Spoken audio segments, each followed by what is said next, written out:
真是要塞中心居然存在地下洞穴，传闻其中存在着不死魔物。安德却看这像是人为挖出来的。地下洞穴的规模很大，摆在前方足有6条通道。安德让鞋铺老板退后，他要先过去看看。可脚才刚踏入其中一条通道，滚烫热气便扑面而来，安德瞬间被燃烧殆尽，甚至没能踏出下一步。那分明就是魔法陷阱。人们对魔法师有一个确切的常识，那就是逃。与魔法师抗争最好的结局便是死，如若不然就会迎接更加悲惨的结局。安德不知道面对魔法陷阱能做些什么，要么就找一个魔法专家，要么跟上边申请支援。在那个性急的大叔自己进入洞穴之前，想到这里，安德急忙拔腿狂奔，一脚踹开鞋铺的门，朝着地下洞穴冲去。鞋铺大叔果然已经擅自行动，安德还没来得及阻止，身体就再次被燃烧殆尽。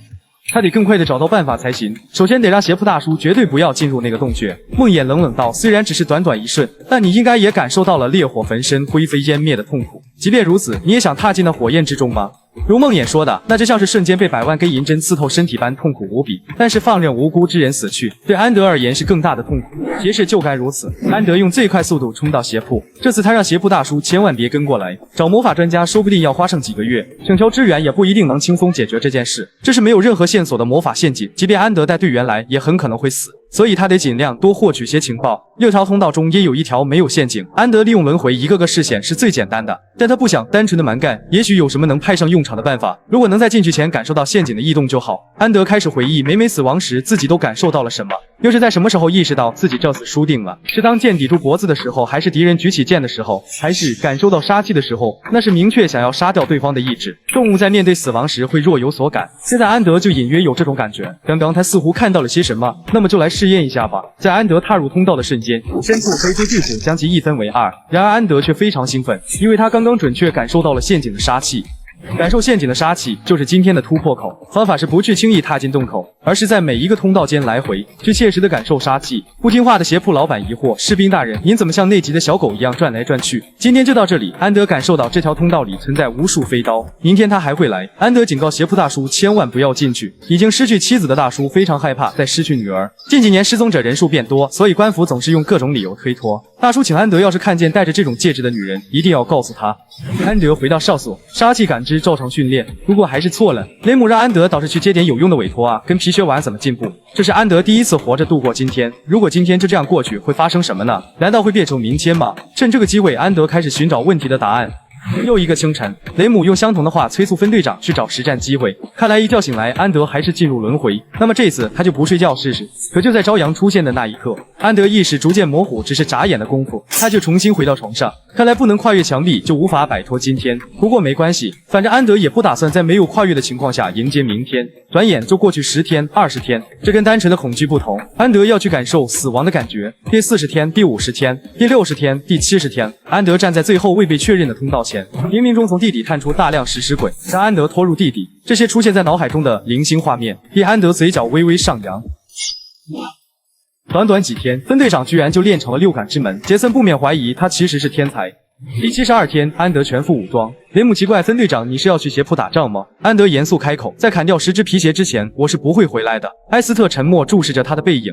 6条通道中理应存在一个没有陷阱的出口，但安德不知道这是哪个阴险家伙设计的。6条路全都有陷阱，从一开始就没有能简单通过的路口，只能尝试不踩到陷阱。第一次踏进去的路，一不小心就会被烧成灰。安德深吸一口气，刚试探着迈出脚步，就隐隐感受到热气。即将落下的脚步一顿，微微扭转方向后，轻轻踏下。通道内一片寂静，果然行得通。安德缓慢迈出一步又一步，慎之又慎去感受6感之门。不知走了多久，光线映入眼帘，安德缓缓睁开双眼，终于成功了。安德再一次跨越了墙壁，暗处突然窜出食尸鬼，被安德一剑斩灭。他要感谢这些食尸鬼，因为战斗是很好的贺礼。食尸鬼的指甲含有剧毒，哪怕只是碰到都会被重伤，平常几个士兵一起才能对付一只。不过对现在的安德来说，他们还不足为惧。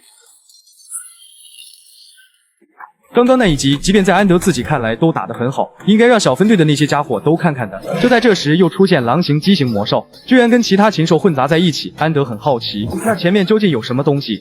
埃斯特感觉到那个男人今天特别奇怪，这个邪仆为什么要全副武装？以那莽撞的性格，万一死掉可就难办了。埃斯特能感觉到邪仆里有咒语的味道。此时安德刚解决完最后一只魔兽，洞穴深处还有奄奄一息的呼吸声。安德猜测又是魔物吗？还是挖了这个洞穴的罪魁祸首呢？因为在战场摸爬滚打太久，一般的尸体都触动不到安德，但这里实在太过残忍。被关在高处的女人哀求着给个痛快，快杀了我吧！看着她手中的戒指，安德想到了邪仆大叔，实在是可恶。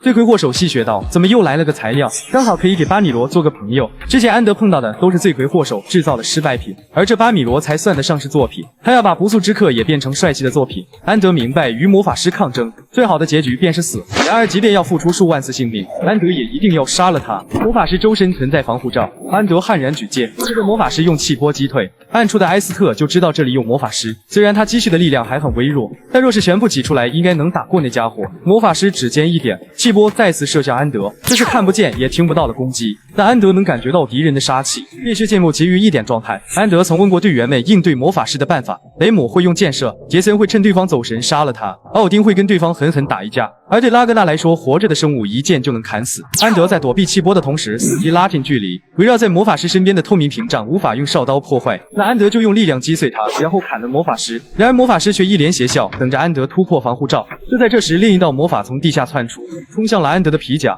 埃斯特只能做到这一步，魔法师的防护罩真的被击碎，强悍的冲击力瞬间爆发，可安德却丝毫不受影响。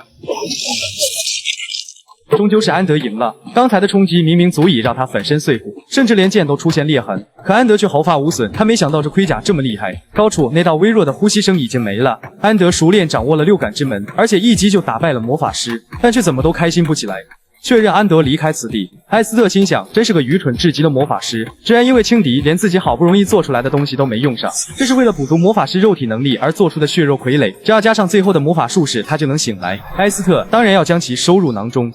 次日，安德汇报邪铺的地下有魔法师的洞穴，城内的市民被掳走，并遭遇了奇怪的实验。精灵中队长担心，这要是被百姓知道，恐怕会闹出乱子。安德主动提议这件事不要告知大众，就算这样，他的功劳得不到嘉奖，但他还是觉得市民们的生活更重要。邪铺地下的洞对外宣称是盗窃工会挖出的，邪铺大叔没想到不是魔物，作为感谢，他请士兵大人收下这个报酬吧。这是双崭新的皮鞋，安德的鞋确实颇为破旧。地下洞穴的事解决，现在邪铺大叔只求妻子能平安归来，虽然有些厚颜无耻，但他还是希望士兵大人能帮忙。安德短暂沉默过后，还是表示我会尽力的。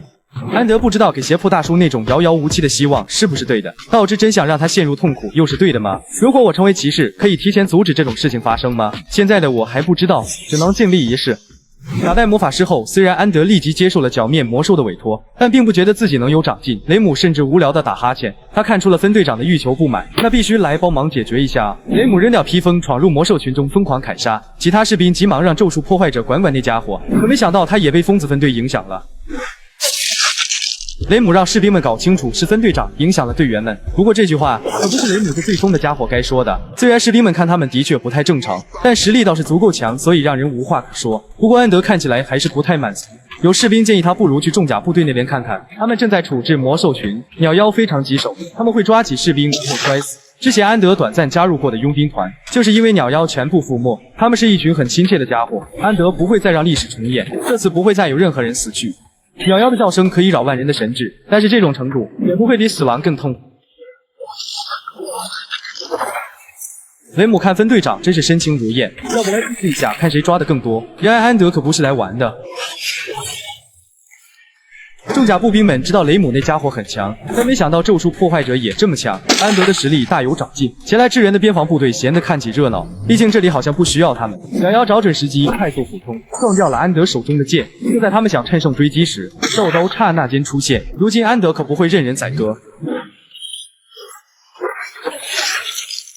重甲步兵们没想到，鸟妖居然都害怕的逃跑了。疯子分队简直没一个正常人。那是安德所在的佣兵团全部覆没，其他佣兵毫不留情嘲讽安德，他们都是为了救你才死的。现在是安德救了他们。重甲步兵因为鸟妖才申请了支援，现在他们可以去休息了。可安德却认为现在还远远不够。边防部队看这家伙就是个疯子。安德救了重甲部队的事很快在营地传开，大家都能感觉到安德和他们已经不是一个级别的。那么厉害的人都那么努力，让其他人怎么好意思？安德一天就要接好几个委托，并保持高强度训练。路过的士兵不免感到疑惑，那样活着有意思吗？要不我也来试试看。坚持的力量能感染周围的人，越来越多士兵开始努力。原本寂静的练武场，因为他们的存在而嘈杂。精灵中队长能明显感觉到，最近部队里的氛围很不一样啊。手下解释，近期队里流行模仿咒术破坏者，看来精灵中队长不能放任不管了。位于安德高层开了一场会议，从现在开始，444分队晋升为4中队麾下的独立小队。可安德只有5名手下，没法组成一支小队。精灵中队长问他要多少人，拨过去就是了。安德本还有些犹豫，不过听到成为小队长，执行任务会变少，可以训练的时间自然也会变多。安德当即谢上级信任，自己定当全力以赴。就这么放安德走，实在有些可惜。精灵中队长问小队长要比试一场吗？这次就徒手来。上次败给精灵中队长后，安德就夜以继日地跟奥丁学习肉搏术，腰间的剑被摘下，是时候来确认一下成果了。